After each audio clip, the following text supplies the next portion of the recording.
ഒരു സ്ലീവ് നമ്മൾ പടം വരച്ചിട്ടേക്കുന്നുണ്ട്. അപ്പോൾ സ്ലീവ് ലെങ്ത് എത്രയാണ് നമുക്ക് വേണ്ടത്? ഇതിനകത്ത് 15+1.5 കേട്ടോ, 16. നമുക്ക് സ്ലീവ് ലെങ്ത് വേണമെങ്കിൽ 2 ഇഞ്ച് കൂടുതൽ നമുക്ക് പീസിന് ആഡ് ചെയ്യാം. ഈ സ്ലീവിൻ്റെ മുകൾ വീതി കാണുവാൻ കൈക്കുഴി ലെങ്ത് എത്രയാണ് നമുക്ക് കിട്ടുന്നത്? 7.25 അല്ലേ? 7.25 ഈ മുകളിൽ നിന്ന് 7.25 പിടിക്കാം. 7.25+3 ആഡ് ചെയ്താൽ നമുക്ക് സ്ലീവിൻ്റെ മുകൾ വീതി കിട്ടും കേട്ടോ. അതിനുശേഷം നമുക്ക് നേരെ താഴേക്ക് 3.5 ഇഞ്ച് കേട്ടോ, 3.5 ഇഞ്ച് മാർക്ക് ചെയ്യാം.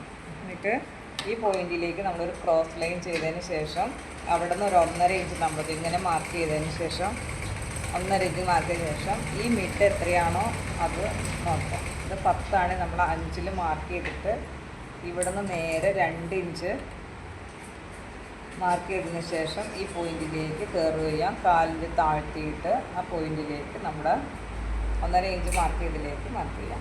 അതുപോലെ സ്ലീവ് ബോർഡർ റൗണ്ട് അതിനകത്ത് 6+1.5. സ്ലീവ് മിഡ് നമുക്ക് 6.5+1.5.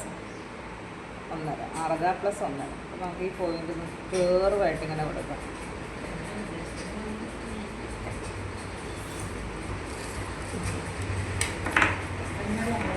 ഇനി കട്ട് ചെയ്യാനായിട്ട് നമ്മളത് ഇവിടെ നിന്ന് നേരെ ഇങ്ങനെ പിടിക്കാം.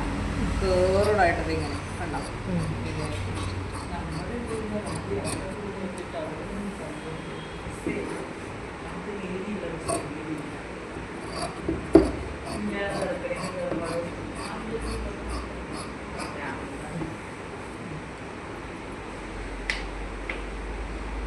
തയ്ക്കാനുള്ള ഒരു പോയിന്റ്